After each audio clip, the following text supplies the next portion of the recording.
What is it this time, Halligan? Where can I find Detective Stryker? Stryker? On holiday? Why? He still owes me some money. Somebody owes you money? That makes a change. Usually it's the other way around, because you play cards just as badly as you investigate. Well, tough luck for you, Halligan. Stryker isn't here. Okay. I'll talk to you later, Lowry. What is it this time, Halligan? Lowry, about our conversation before. What? I've got some questions for you. My God, Halligan, you just don't get the message, do you? Well, what is it? Let's not argue, Lowry. I need some information from you about the last investigations. You've got the file, Halligan. I suppose you can read. And now scram. Lowry, I've read your file. There's just nonsense in it. You know what I think, Halligan? I think I don't need to tolerate a detective in a £20 suit walking past my door criticising the quality of my work. Well, it's hardly my fault that the chief has taken you off the case. It's your own fault. You can keep your analysis to yourself. Just leave me alone. You're obliged by your office to give me any information I may require. You've got all the information. You've got the file. What more do you want? Okay. I'll talk to you later, Lowry. What is it this time, Halligan? I know that you'll say no, but I have to ask for your help. You do actually need help, Halligan. But not from me. Try a social worker. Well? Could I just use your phone? Haven't you got your own telephone, Halligan?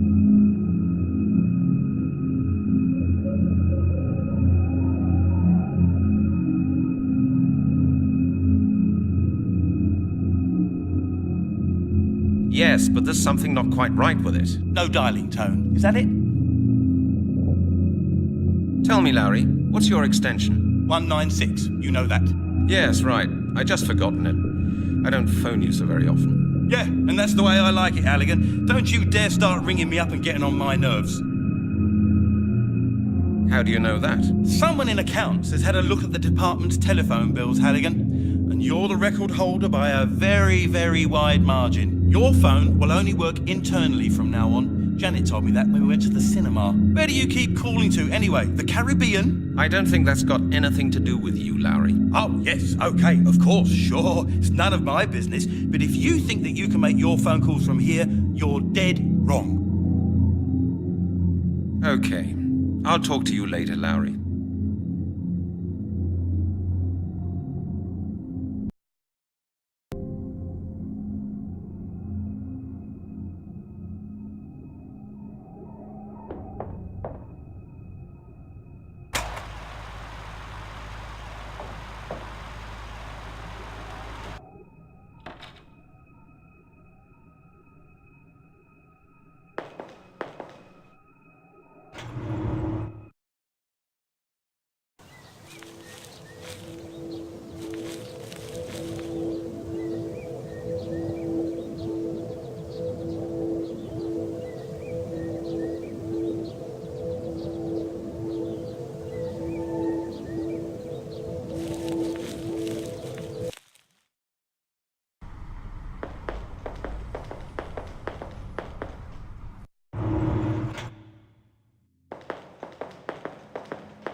There's nothing I can do with this.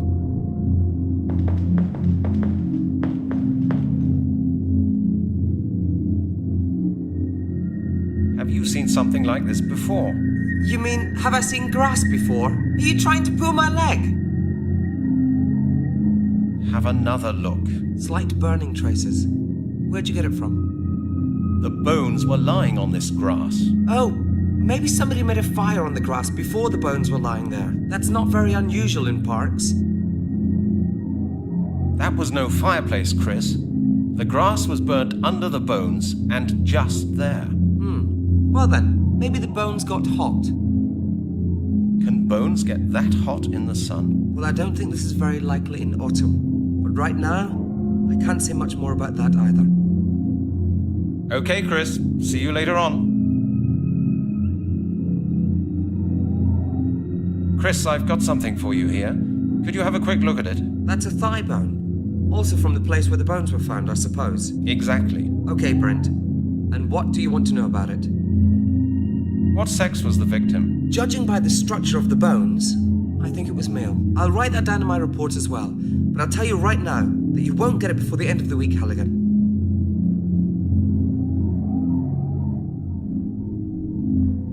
You can't tell me more than that about the bones? Chris, that doesn't help me. There's really no more to say about the bones, Halligan. Just wait for my report. You'll have it all nicely written down then. Or, hang on a moment. If you're really interested, go and see Professor Turner. He was the supervisor of a friend's PhD thesis. That's how I met him. He works in an anthropological museum in Oxford. If anybody can say anything about the bones, he can. Okay, thanks for the advice. Don't mention it, Brent.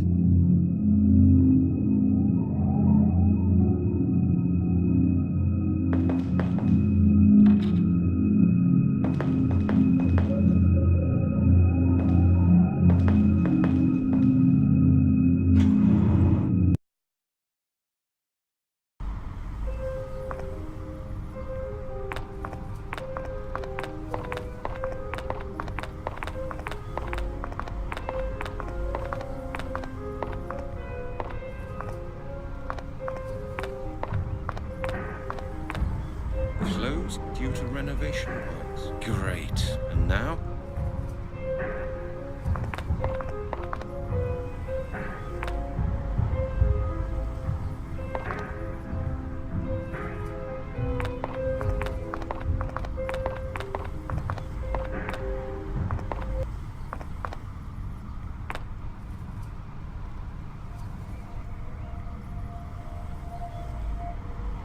Hello, my friend. Huh?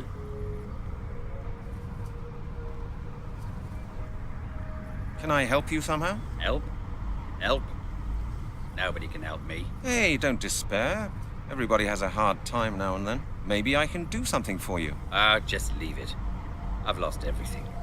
Everything. No money, no flat, no future. I'm finished. Simply finished.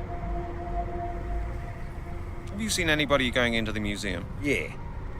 Just this morning, a woman. A young, pretty one. A woman?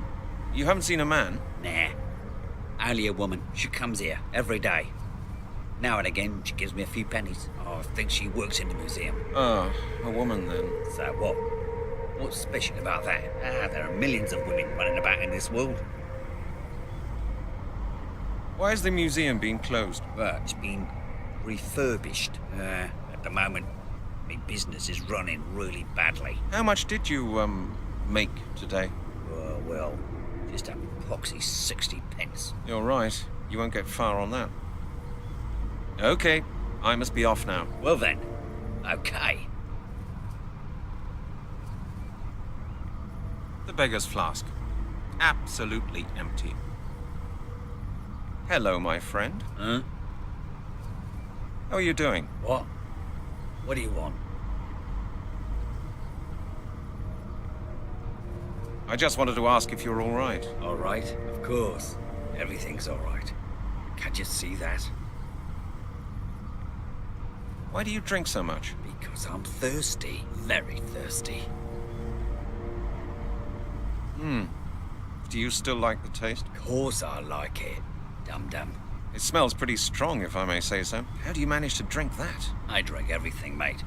From schnapps to aftershave. Most important thing is that it makes you happy. You don't look too happy, though. Can I have a drop? Get your own bottle, mate. And get me one as well. My bottle's empty. There's money in your hat there. Isn't that enough for a bottle of gut rot? No. Those pennies wouldn't feed a parking meter. Okay, I must be off now. Well then, okay.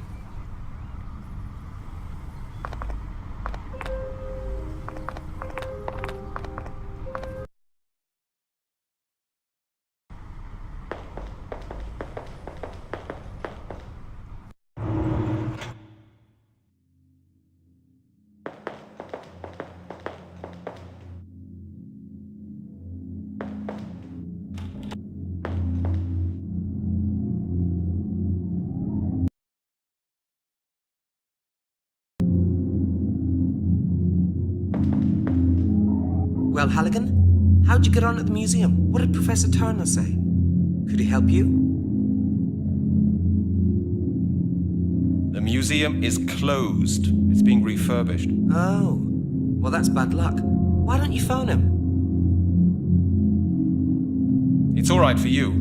My phone doesn't work properly anymore. Why don't you go to a phone booth? I don't have any change to phone. Well, now you've got a problem. Lost it all gambling again, did you? Hey, that reminds me. You still owe me £30, Halligan. You haven't got it on you by any chance? No, Chris. Maybe you'll remember it someday. Could I use your phone? I'm not so keen on that, Halligan. I'm always in trouble with the accounts department. You know what I mean. Why don't you ask Lowry? Lowry? You must be joking, Chris. You know how badly we get on, don't you? Especially since this morning, right? Exactly. Sorry, Halligan, but I'm convinced you'll solve this problem.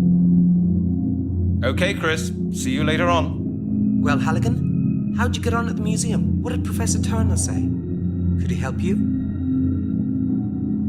Something I wanted to ask you, Chris. What do those flasks contain? Oh, you mean those on the shelves? They contain all sorts of different chemicals I need for my work. Indicator solutions, alcohol, things like that. You've got a great job, Chris. Masses of alcohol and everything legal. Nonsense, Halligan. Do you think we spend all day getting drunk with medical alcohol? Why don't you just try the stuff? Sure, no problem.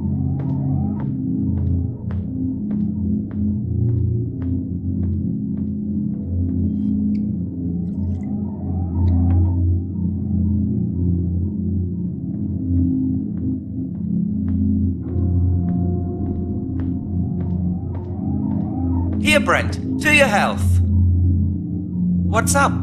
Go ahead, try it. You won't get one of these so often.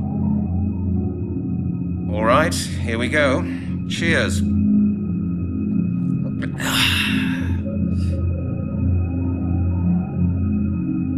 To your health, Brent. An interesting aroma, isn't it? Brent, aren't you feeling very well? Brent, are you sure you're okay?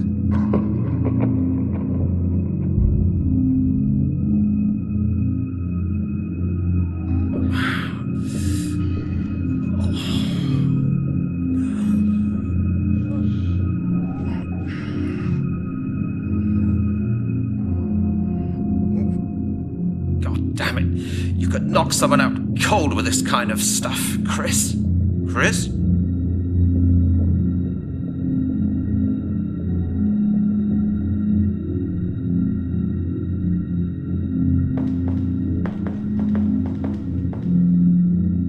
Take it with me? Chris surely wouldn't like that.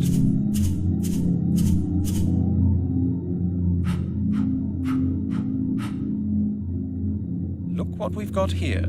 This is the bottle Chris took.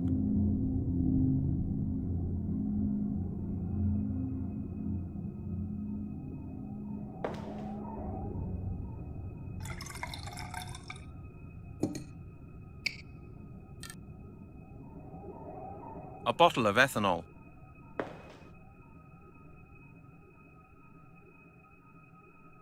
There's nothing I can do with this.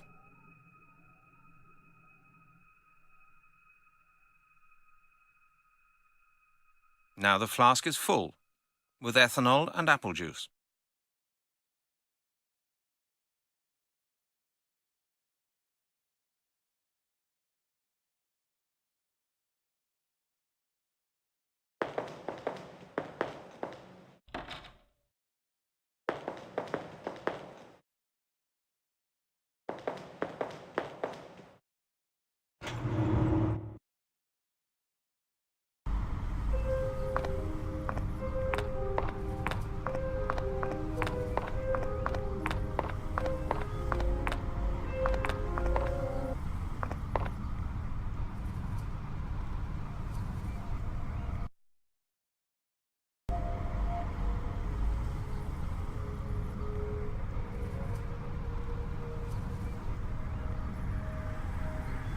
I've got something for you. Apple Schnapps from Detective Halligan's home distillery. My own brand. Would you like to have a taste? You serious? All right, pal. I'm as dry as the bottom of a parrot's cage. Why don't you drink it all? I don't mind. And it's a cracker, I can tell you. Cheers, mister. Cheers.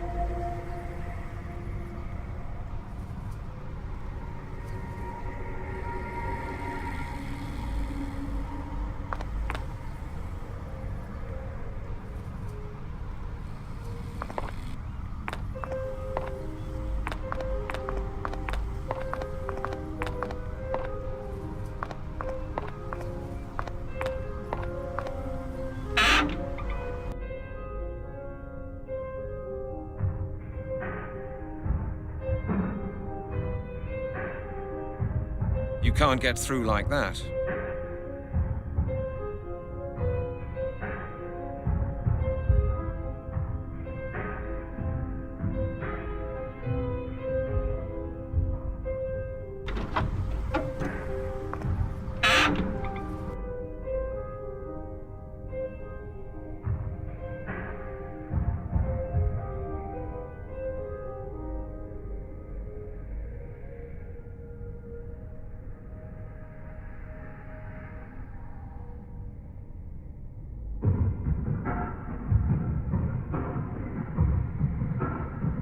You can't get through like that.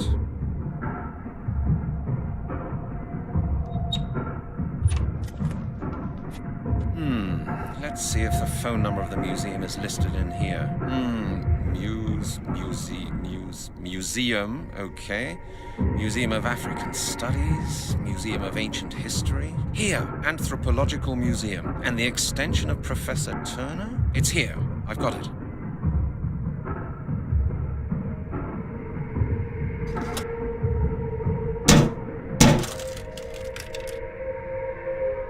Hello? Hello, who's that? Who am I speaking to?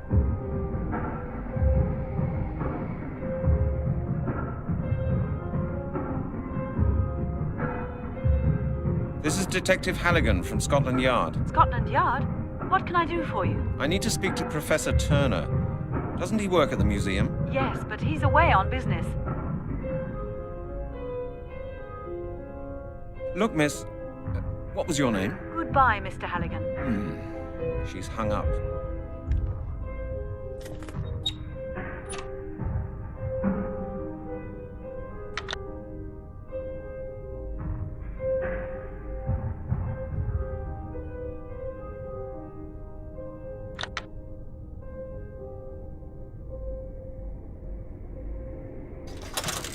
Hello? Hello, it's me again, Detective Halligan. I told you, Professor Turner isn't here. Yes, but Detective, I'm very busy. Please call again in 8 weeks. She's hung up again. Ugh.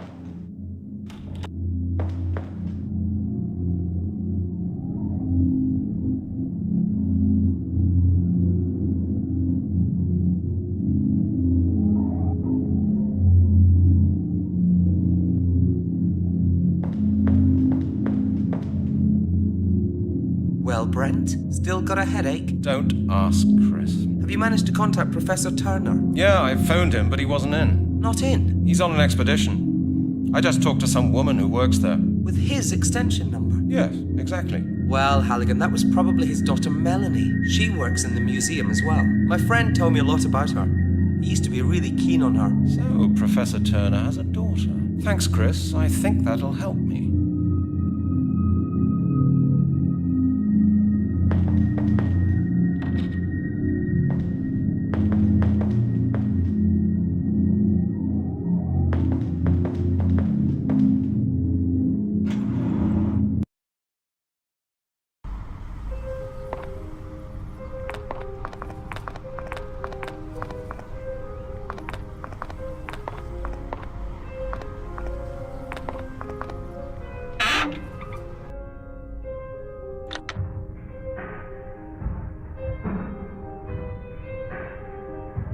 What shall I pay for? Hello? Hello, this is Halligan again. Please don't hang up, Miss Turner. How do you know my name, Mr. Halligan? Chris Hecker told me that Professor Turner's your father. Yes, that's true. What do you do at the museum? I'm an anthropologist. The same as your father. Yes. Miss Turner, do you think you could help me? That depends. What's the trouble? I found a bone that I've had examined at the lab. A bone? A human bone? Yes, of course. It belonged to a murder victim. Murder?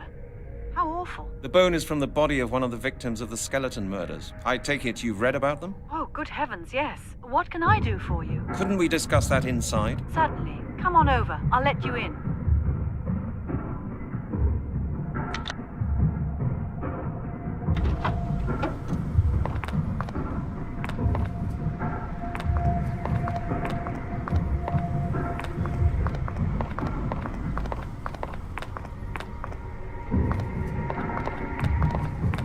Mr. Halligan? Yes, that's right. Hello, Miss Turner. Nice to meet you. Thank you for taking the time. No problem. We're closed anyway. The museum is being refurbished. It's not easy to get in touch with you. I was close to giving up. Oh, you mean because of the phone call? I'm really sorry. I do sometimes tend to be rather short on the phone. You know, I get unpleasant calls sometimes, and that's why I'm a bit suspicious. I see. Well, I finally got in touch with you. Would you like to come in? Would you like a cup of coffee or anything else? No, thanks. Mr. Halligan, how may I help you? As I said, I'm working on the skeleton murders. We found another victim in Epping Forest. All the evidence points to the same culprit as in the other cases. The corpse was completely skeletonized. Professional work. That's horrible. But how can I help you? My colleague Chris Hecker of the forensic lab has already had a look at the bones. He thought that your father could perhaps carry out some additional tests.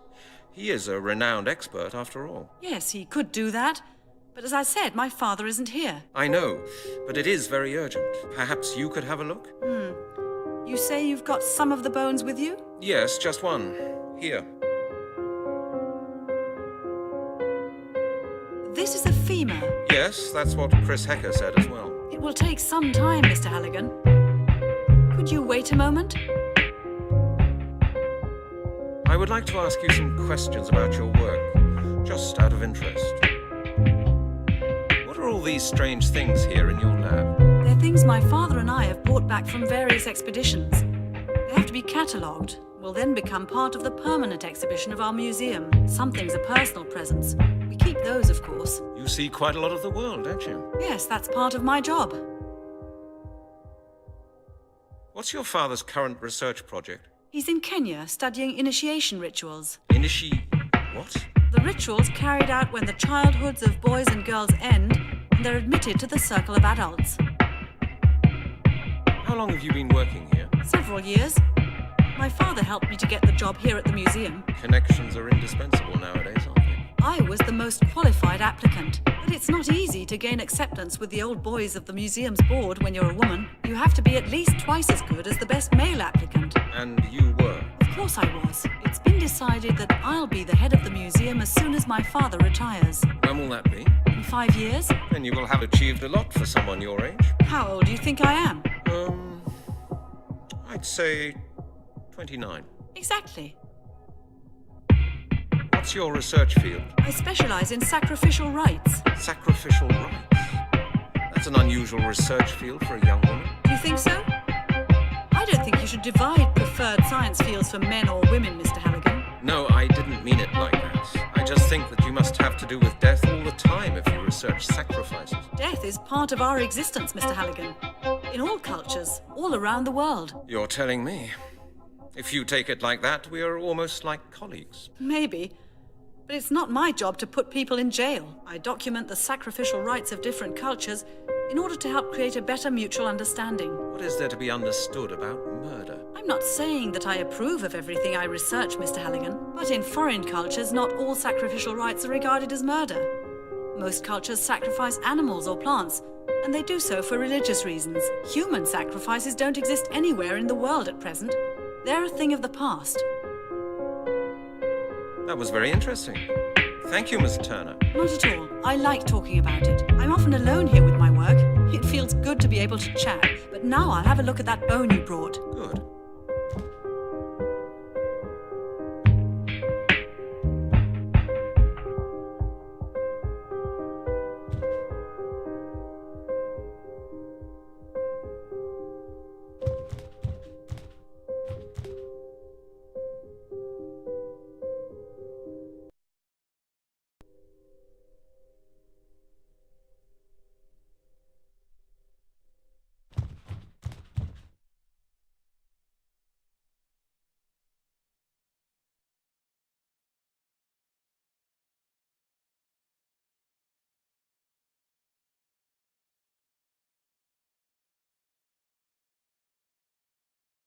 I don't want that. That's interesting. The notches in the bone were made by a sharp instrument. The sickle matches the notches to a T.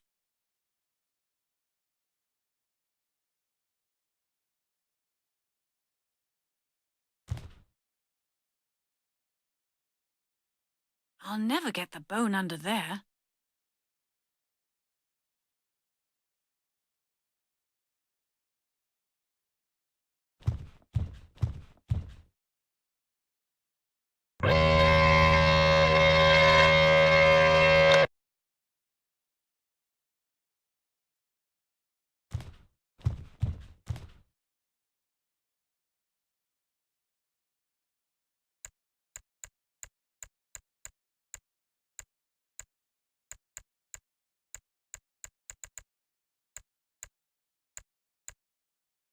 There's some metal residue here. It's gold. There's some metal residue here. It's gold.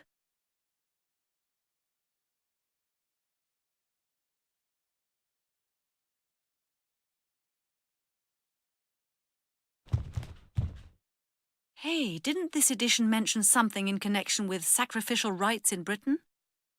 Let's see. Yes, here it is. An article about the Druids and their sacrificial rites. The latest findings indicate that in ancient England it was probable for the most... for their high ceremonies, the Celts usually preferred to use... incredible. It all fits in with this bone. I'm sure the detective will be very interested.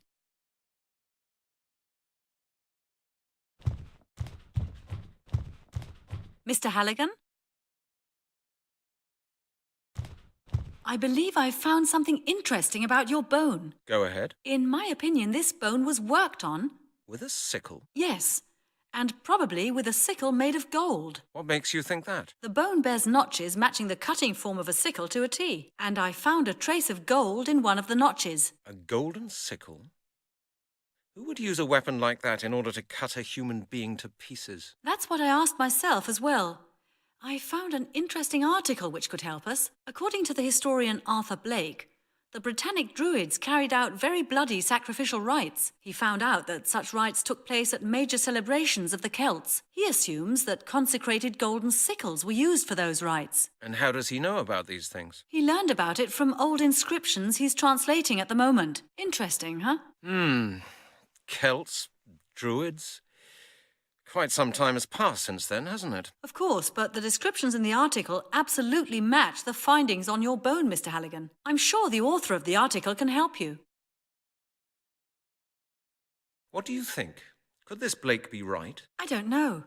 Maybe he just wants to make money with horror stories about ancient Britain, but the bone you've shown me would match his theory quite well. Have you ever seen anything similar in your career? Oh, Mr. Halligan, you don't know the Aztec skull walls. If you'd seen those, you'd consider your bone harmless. Maybe, but that was centuries ago. The victim of this murder was found this morning, and it was found in London. So you think this murder could be a ritual murder? Yes, it would be possible. There are several occult sects and Satanists. They like checking their history books and adopting archaic rituals. What did you say this author's name was? Blake. Arthur Blake. Was there any mention in the article of how you could get in touch with the man? I thought you'd ask that. His address was printed below the article. 366 Pinewood Road, Northampton.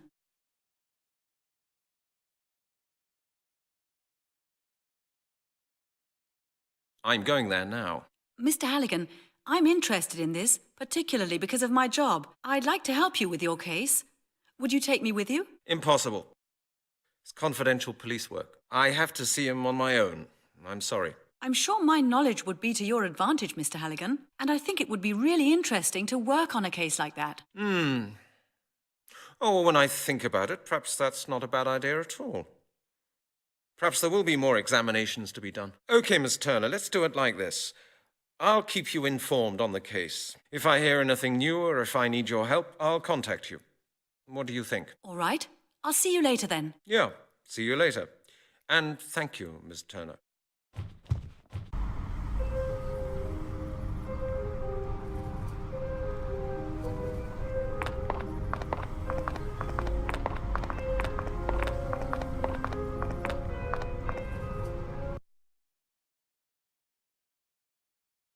This must be it.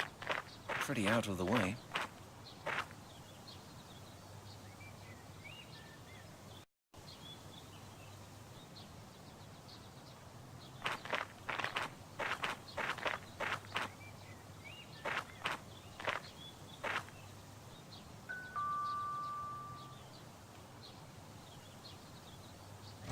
Mr. Blake? Yes? My name's Brent Halligan. I'm a detective from Scotland Yard. I have a few questions I need to ask you. Scotland Yard? What's this about?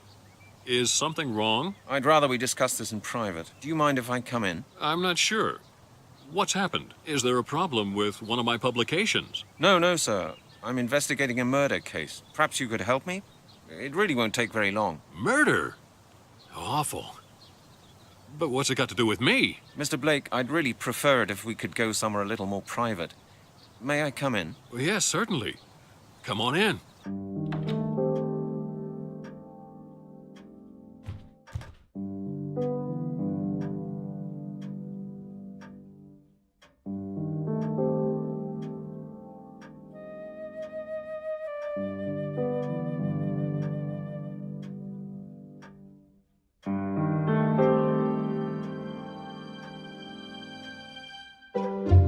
You're the author of a book on Druids, am I right? Yes, quite correct. In fact, I'm just working on a revised version for the next edition. But what makes you so interested in my book?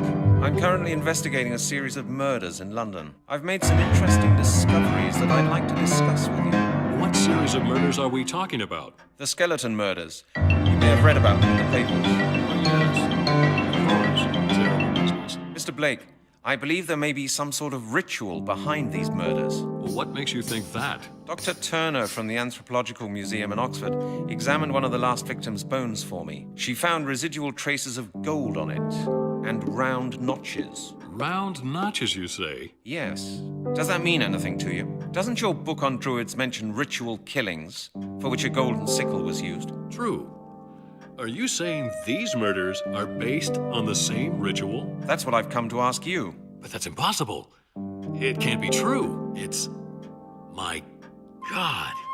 It would be unthinkable. It would confirm all my translations. I've been researching the history of the Druids for 30 years now, but I've never yet found proof of my greatest fears. Your greatest fears? Yes, the perfection of the final ritual, the final confirmation of the Druids' power. What's this final ritual all about? This is the text I wrote down during my travels through England and France. You know, when you travel through the country, you can feel that many locals still believe in the old Celtic customs. A group of farmers in the south of England let me copy the inscriptions on a megalith that stands in a field there. They claim that there used to be a huge Druid temple close to their house. There's nothing left of it now. Whatever. I managed to translate the text, at least in part. Okay, Mr. Blake, please come to the point. What does it say? It says that the last of the Druids saw the fall of their priesthood coming in the year 1000 AD. In the confusion surrounding the final destruction of the Order, a demonic superior Druid seized power using his knowledge of magic, not for the good of his people, and to honor the gods, but to submit all of mankind to his rule. In order to secure the survival of the Druids' tradition, and to complete his devilish work, he organized a final ritual, transferring the knowledge and power of the last of the Druids to 5 infants. These infants have always been referred to as the inheritors. Go on. The inscription says that the ritual was not entirely completed. I've not yet been able to discover why. But from what I've learnt, the inheritors are strong and powerful enough to one day complete the ritual by themselves. What happened to the Druids after 1000 AD? Well, that's a good question, Mr. Halligan. Scientists are still arguing on that point. Some suspect that many Druids simply became priests in the Christian church. After all, Christian priests took over the position in society that had formerly been reserved for the Druids. They simply changed their jobs. And secretly continued their own religion? That's not unlikely. They certainly influenced the Christian church.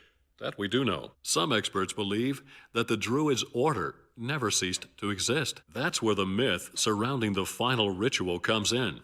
It supposedly took place 1,000 years ago. Right. But what have these murders got to do with the myth? Well, that's just it, Mr. Halligan. I haven't told you the whole story yet. There's more? Yes. The inscriptions explain that the Druids' inheritors require the life force of other people to complete the ritual. I see. And how do they do that? According to legend, the flesh has to be cut off the bones of living humans and to be eaten. Only then can their life force be transferred. You mean the victims of these skeleton murders were practically eaten alive by cannibals? By Druids. Yes. I don't believe it. The worst is yet to come, Mr. Halligan. What? What could possibly be worse than that? If such skeletons have been found in London, bearing marks of a golden sickle, it can only mean one thing. The inheritors are preparing for the perfection of their final ritual. Which means? The myth says, once the ritual has been completed, the world will become a place governed by evil. Dark magic will be unleashed upon the world, and mankind will have but one choice: to obey or to die. Great. And you really believe all that? I believe it's possible. You know, Mr. Halligan, I'm not a superstitious man, but I've spent enough time studying Druidism to know that more goes on between heaven and earth than we can possibly imagine. I quite agree. You see, and the skeletons that have been found within the past few months fit in perfectly with the Druids' sacrificial rites. The day of the ritual's perfection is drawing near. Of that I'm certain. What we're looking at right now is just the beginning. Before we're through, more people will die, and the inheritors will soon be strong enough. What can we do about it? Time is running out, Mr. Halligan. You must find the inheritors and put them out of action. That's an easy thing to say, but how can I? There may be a way. During my latest research, I came across something very interesting. If the story I've heard is true, then there's a certain item that was extremely important for the ritual 1,000 years ago. What is it? A piece of jewelry mentioned in the old inscriptions. The Amulet of Transformation. You should try to gain possession of that amulet. The Amulet of Transformation? What's its purpose? I don't know, Mr. Halligan. Nobody does. All I do know is that the myth says it's important for the completion of the ritual. If you find the amulet, you may be able to prevent the ritual. How did you find out about the amulet? My work led to the discovery of a connection between the Druids of Gaul and Britain. It seems there was a small group of British Druids who fled to France when the ritual failed. What for? I don't know. Maybe they wanted to save the amulet. I found out that a 13th century despotic French nobleman somehow gained possession of the amulet. I found a picture of him in an old archive. Really? Let me see.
Well, he doesn't look particularly friendly. Was he a druid? Well, he must have had something to do with the Druids, but I really can't tell you how he gained possession of the amulet.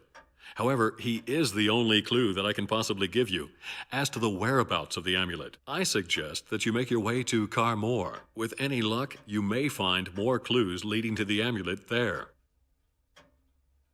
All right, Mr. Blake. I'll get going immediately. Take care of yourself, Mr. Halligan. Good luck. Well, what can I do for you? You can ask me anything you want.